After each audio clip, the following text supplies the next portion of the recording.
Assalamualaikum warahmatullahi wabarakatuh. Halo pemirsa Kulon Progo, apa kabarnya? Semoga senantiasa baik ya.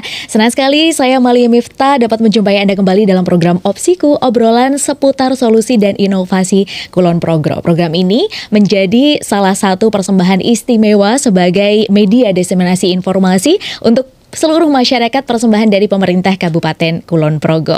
Nah, masih dalam suasana Ramadan nih, 10 hari terakhir. Bagaimana persiapan Anda untuk menyambut Lebaran tahun ini, pemirsa? Mungkin di rumah sudah sibuk ya. Ada yang bikin kue kering, ada yang renovasi rumah, cat rumah, dan lain sebagainya. Nah, mungkin di antara kesibukan di rumah Anda begitu, di sini nih, di lingkungan pemerintah Kabupaten Kulon Progo juga sedang sibuk mempersiapkan untuk menyambut Idul Fitri 1445 Hijriah. Hari ini kita akan ngobrol bersama dengan narasumber-narasumber kita. Izinkan saya menyapa yang pertama, hadir penjabat Bupati Kulon Progo, Ibu Haji Hanimada Dwi Panti Indrayanti STMT. Selamat pagi Ibu. Pagi Mbak Amel. Sehat Ibu? Alhamdulillah. Puasa lancar ya Bu ya? Insya Allah. Karena Ibu PJ ini di bulan Ramadan ini justru malah kegiatannya berlipat-lipat lebih banyak Bu ya? Sampai mengatur jadwal aja susah.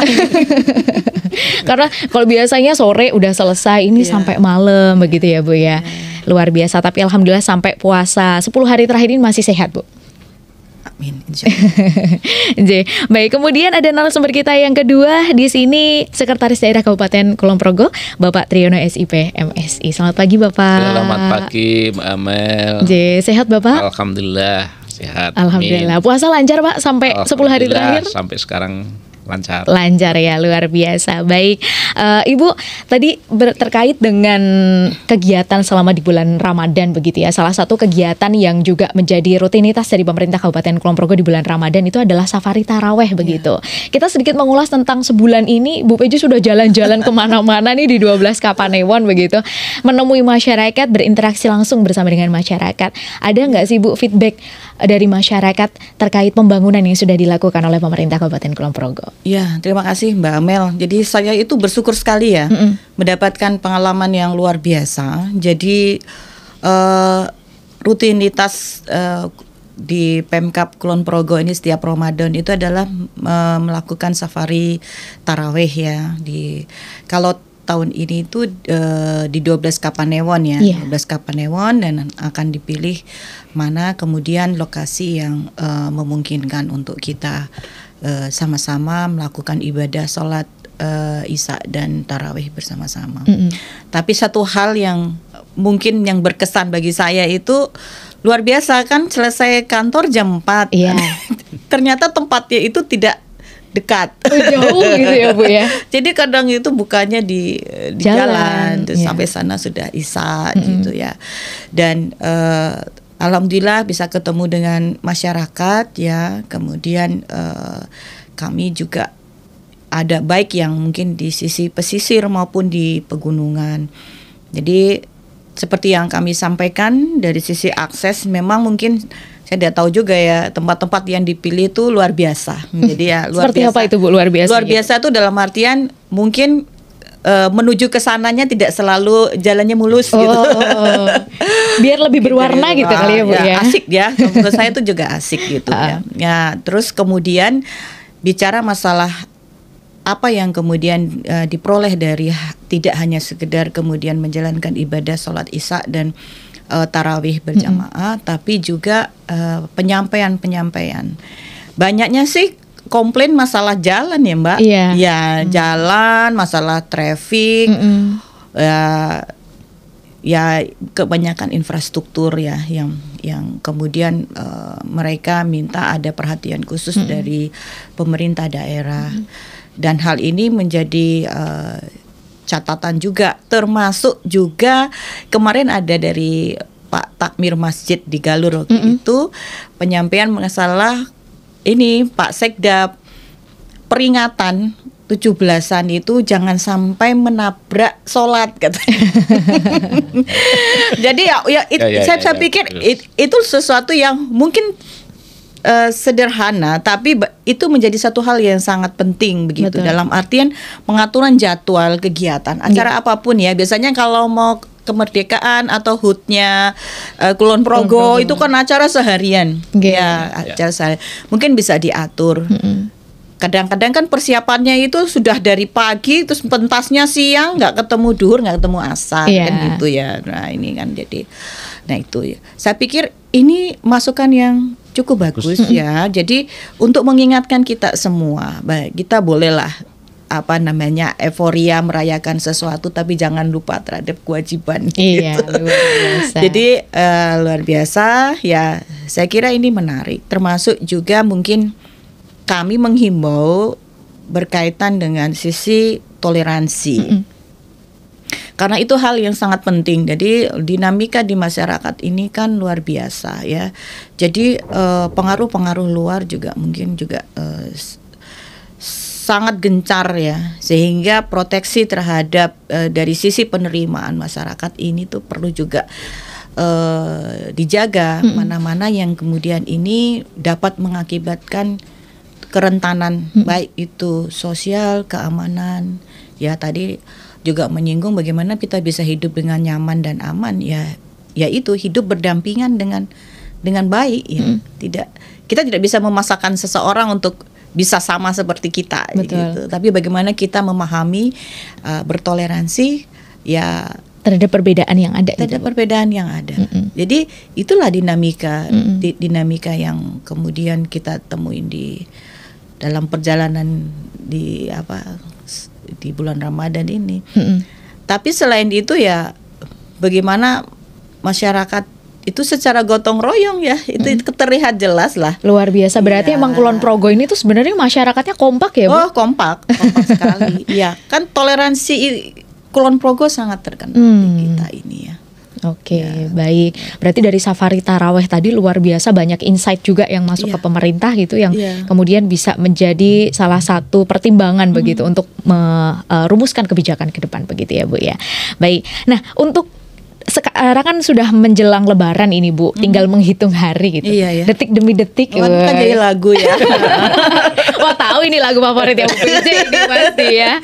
Oke, Ibu, untuk saya nggak minta Ibu nyanyi nanti. Gitu ya. Nah, seperti apa Bu situasi di Kulon Progo menjelang Lebaran tahun ini? Ya, alhamdulillah ya. Kalau dari situasi masih kondusif ya, dalam artian walaupun Kulon Progo ini tempat yang sangat strategis untuk pemudik. Karena dari sisi sarana dan prasarana transportasi semuanya ada ya di sini ya. Kita mau bicara apa, jalan darat, wah mulus semua. Mau bandara, wah kelasnya bandara internasional pula kan gitu. Mau kereta api ada ya kan. Nah ini yang sebenarnya juga perlu kita, dalam artian kita bangga dengan fasilitas itu, tapi juga kita juga harus menyadari dan memahami dan beradaptasi, dalam artian apa yang kemudian harus kita lakukan dengan prasarana yang sudah tersedia itu. Kita bisa memanfaatkan itu sebagai salah satu trigger untuk kemudian ketika wisatawan itu datang, apa yang harus kita siapkan untuk menyambut mereka, sehingga mereka mau tidak hanya sekedar melintas karena itu pemberhentiannya ada di Kulon Progo, tapi juga mampir, mungkin menginap, belanja gitu ya. Nah ini yang kemudian harapan besar kami, ayo masyarakat, kalian punya potensi yang luar biasa, tunjukkanlah kepada mereka. Makanya saya sering-sering bilang begini, jangan malu untuk sombong gitu. Ya, kita perlu membanggakan apa yang sudah menjadi pencapaian. Ya, jadi hasil-hasil yang sudah diproduksi ya, baik itu macam-macam ya, dari sisi kuliner dari sisi krian juga dari sisi fashion batik kita luar biasa. Bagaimana itu menjadi bagian penting untuk kemudian, termasuk mungkin destinasi wisata. Kita harus siapkan itu, karena kalau sekarang itu kan alhamdulillah lah cuti lebarannya cukup panjang ya. 10 hari ya Bu ya. Lebarannya 2 hari. Habis salam-salaman kan bingung tuh mau kemana. Nah ini yang harusnya kan disiapkan. Ya, baik itu apa sih yang perlu ditawarkan untuk pemudik atau wisatawan ya. Tidak semuanya mungkin mudik ya, mungkin memanfaatkan libur itu untuk berwisata. Ya, destinasi. destinasi kita siapkan dengan yang baik.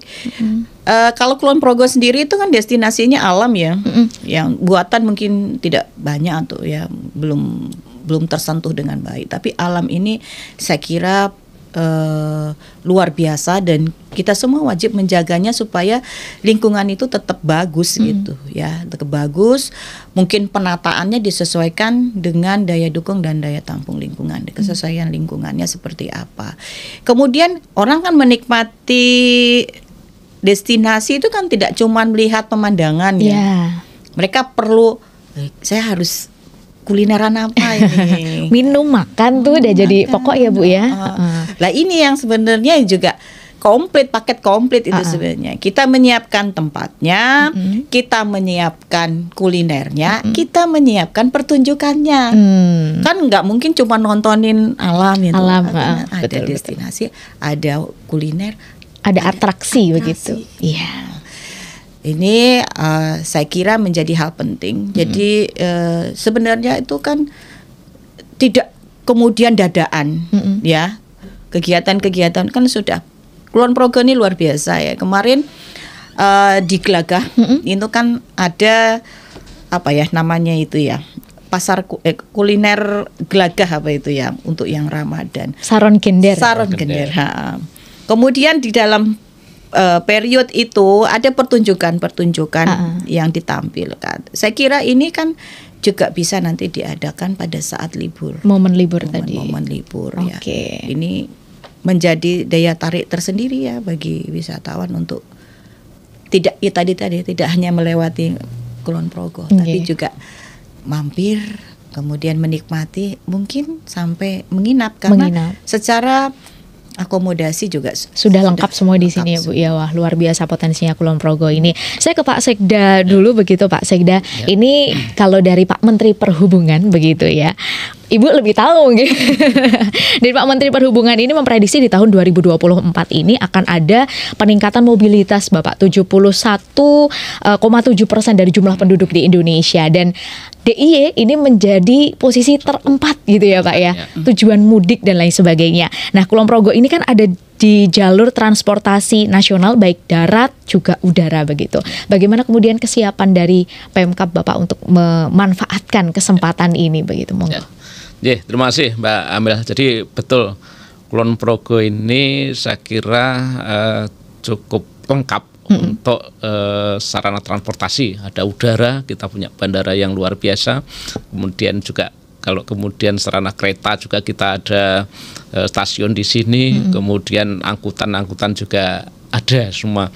Dan betul, Yogyakarta menjadi salah satu tujuan mudik yang luar biasa saya kira, termasuk di Kulon Progo. Tapi juga ada catatannya Mbak Amel, bahwa Kulon Progo tidak kemudian menjadi satu-satunya tujuan akhir.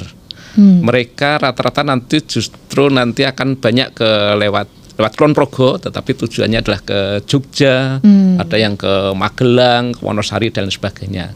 Oleh karena itu kami di pemerintah daerah Kabupaten Kulon Progo sudah menyiapkan melalui Dinas Perhubungan, saya kira sudah menyiapkan jalur-jalur untuk mudik yang melewati di Kulon Progo. Jalur utama menuju Jogja jelas sudah ada lewat jalan nasional yang lewat tengah, kemudian yang selatan ada JJLS dan sebagainya. Kemudian yang ke utara juga ada lewat Ngeplang ke utara, itu juga ada. Nah, di samping jalur utama kalau nanti kemudian juga cukup penuh padat begitu, kita siapkan juga jalur-jalur alternatif. Misalnya yang ke Magelang kita siapkan jalur yang melalui Pengasih, kemudian Nanggulan seperti itu. Kemudian yang ke Jogja kita siapkan melalui jalur yang di Bendungan, kemudian Sandaan dan sebagainya. Jadi kita sudah siapkan jalur-jalur utama mudik, jalur-jalur alternatif itu sudah kita siapkan. Dan petugas-petugas kami, terutama dari Dinas Perhubungan, kemarin sudah kita minta untuk menyiapkan personel untuk kemudian siap siaga, terutama nanti H-7 sampai H+7 mereka kemudian selalu memantau kondisi arus mudik yang ada di Kulon Progo ini. Berarti selama 14 hari ya Pak ya? 14 hari. Ini nggak cuti Pak teman-teman di situ itu Pak? Ya mereka kemudian digilir ya. Iya. Mereka kalau cutinya secara resmi nggak ada teman-teman perhubungan ini. Saya pernah di dinas perhubungan juga meskipun tidak terlalu lama. Tapi memang ya justru kalau teman-teman AS lainnya pada libur, perhubungan kemudian kesehatan itu bahkan tidak libur untuk masa-masa lebaran, masa-masa liburan lebaran seperti itu gitu.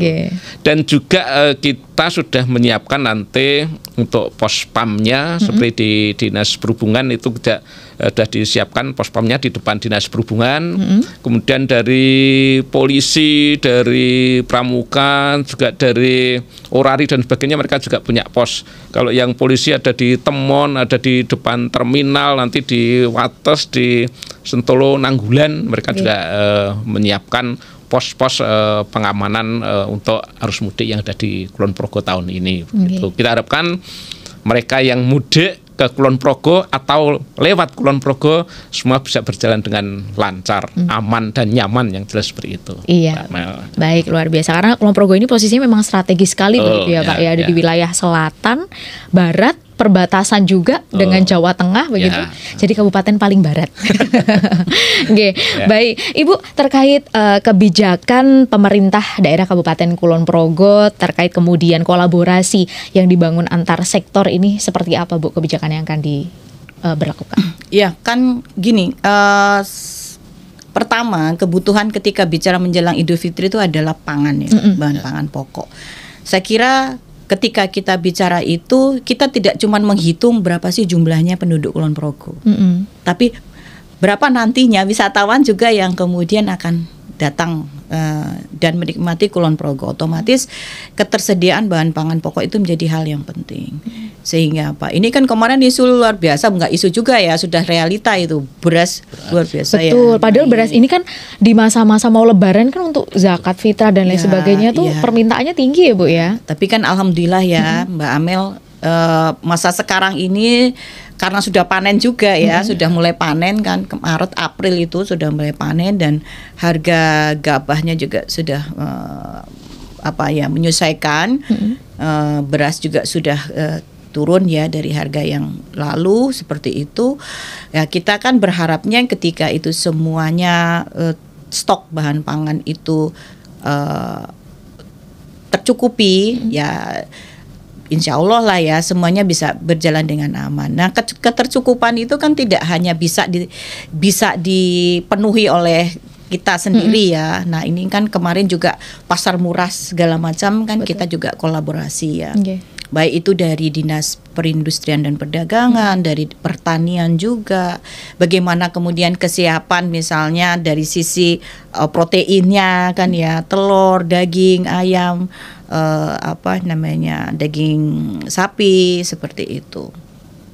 Kemudian hal-hal yang lain, saya kira alhamdulillah kalau yang Kulon Progo itu masih wajar lah ya dari sisi konsumsi ya. Tapi apapun kami juga harus menghimbau bahwa berlanjalah dengan bijak. Ya, jangan kemudian semuanya diborong. Panik buying gitu ya Bu. Karena mau lebaran di berasnya tuh langka gitu. Harus nyetok beras sebanyak-banyaknya. Iya. Jadi ya sesuai kebutuhan saja ya. Sesuai, kita bisa kok memproyeksikan berapa sih kebutuhan yang bisa. Nah, ini sangat berpengaruh terhadap ini ketersediaan bahan pangannya seperti apa. Sehingga kita kan bicaranya kecukupan sama Idul Fitri. Habis Idul Fitri nanti kan selanjutnya libur sekolah. Ini kan beruntun terus ya Bu ya. Bagaimana kemudian ini menjadi hal yang penting. Selain itu adalah kolaborasi dari sisi pengamanan. Tadi Pak Sekda kan sudah menyampaikan. Bagaimana kemudian menjaga kondusivitas kawasan atau Kulon Progo ini sehingga orang walaupun yang tinggal sama yang kemudian datang itu merasa nyaman dan aman ya, merasa nyaman dan aman untuk kemudian menikmati Kulon Progo ya. Jadi kolaborasi antar sektor baik dari sisi penyediaan pangan, kemudian tadi juga di sisi keamanan, maupun kemudian dari sisi informasi. Nah, ini penting ya. Jadi pemudik itu kan, apalagi kalau dia cuma dasarnya Google ya. Iya. Nah, itu salah lagi nekennya itu yang sepeda motor, padahal dia bawanya mobil. Loh, kok saya dibawa jalannya kok yang kesempit-sempit gitu. Nah, ini perlu. Jadi media massa itu perlu menginfokan secara rutin, secara apa, baik dia harga pangan, baik ya dia lokasi alternatif jalur tadi yang seperti disampaikan Pak Sekda, terus bicara dari sisi keramaian, ya apa saja yang kemudian ada, itu penting supaya bisa diarahkan. Jangan masa ini ngumpul di suatu tempat bahwa ini bisa, oh ya memungkinkan nggak, oh ketika ada apa aja sih, kemudian situasinya seperti apa. Insya Allah lah mungkin nanti ke depannya ini Kulon Progo sudah disiapkan CCTV ya Pak. Pak Sekda di jalan ruas-ruas jalan.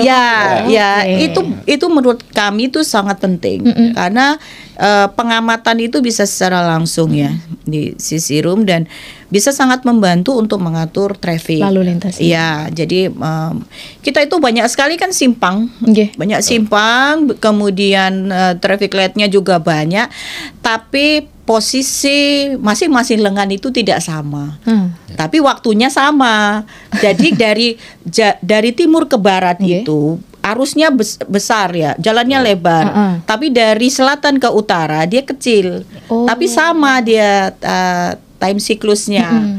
Sehingga ya ini sebenarnya kan tidak. Jadi nanti ke ini ya Bu ya, rada repot. Ya, jadi di sini masih ngantri, sini kosong. Harusnya ketika ini kosong, ini kan bisa hijau yang utama. Nah, itu bisa diatur dari mana? Ketika ada CCTV. Ya, jadi mungkin insya Allah lah itu sesuatu yang memang juga tidak murah gitu ya itu kan, dan itu perlu kolaborasi. Karena jalan kita itu ada jalan provinsi, ada jalan nasional, juga ada jalan kabupaten. Jadi dari sisi pengamanan pun dan kelancaran arus ini saya kira juga bisa terbantukan dengan itu. Satu sisi lagi ini ya, kita sangat-sangat menghindari adanya insiden di jalan. Ya, makanya itu mungkin tolonglah kalau mau melakukan perjalanan siapapun, tidak harus pemudik, periksalah kendaraannya dengan baik. Keselamatan yang utama. Keselamatan yang utama. Iya. Gitu. Oke, baik. Luar biasa sekali pemirsa. Nanti kita akan lanjutkan lagi obrolan kita yang menarik ini. Jadi jangan kemana-mana, tetap bersama kami di Opsiku.